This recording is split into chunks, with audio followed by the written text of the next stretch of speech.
pahulay lang may diha ni mo, Lord. Pwede rin siya kaya magpahulay diha ni mo.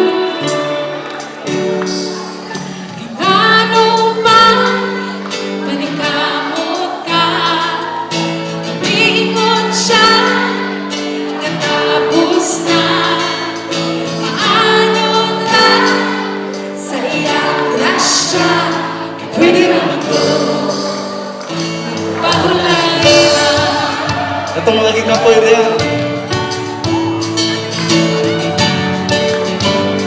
Itong gikapoy sa ministry. Tingnan si Lord mo. Ano ba, manikamot ka, bingon siya, Itong mga estudyante. katapos na. Paano na? Ano na, sa iyang grasya, pwede naman ko magpahulay lang. Tinay mo naman. Kay ikaw, mong pinanggan, sa aking tugyutan. Kay ikaw,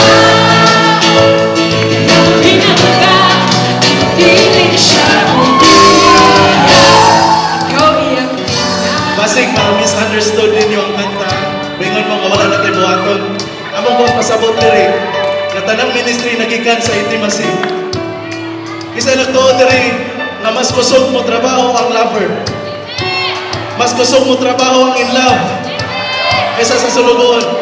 Kaysa sa kisweldohan. Mas kusog dito mo trabaho mo anak. Kay kabalo siya iyahan ng trabaho. Iyahan ng business. The Father's business. Ano man, manikamot ka, tugutin na ang iyang gugma. Tumugot mo, Huwag mong tiyak. Pwede naman ko.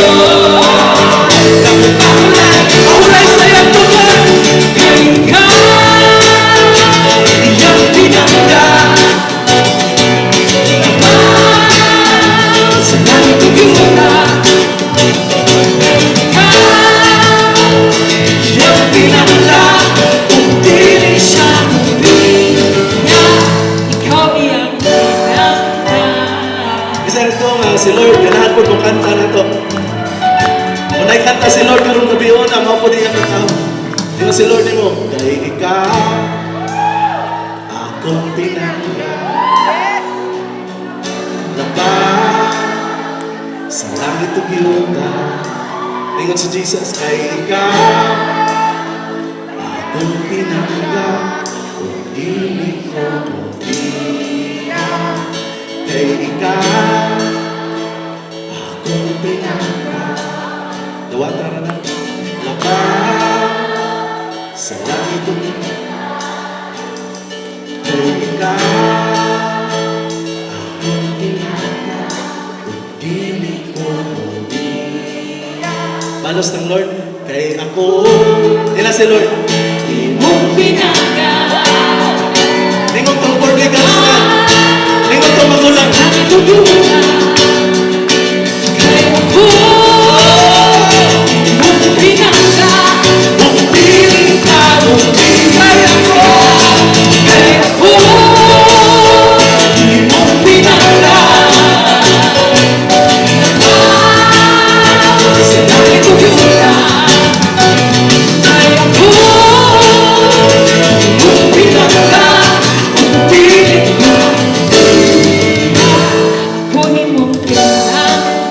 isa na ko diri nga dili ka kahatag og gugma o dili ka modawat og gugma. Usa may mga ihatag bankrupt man ta.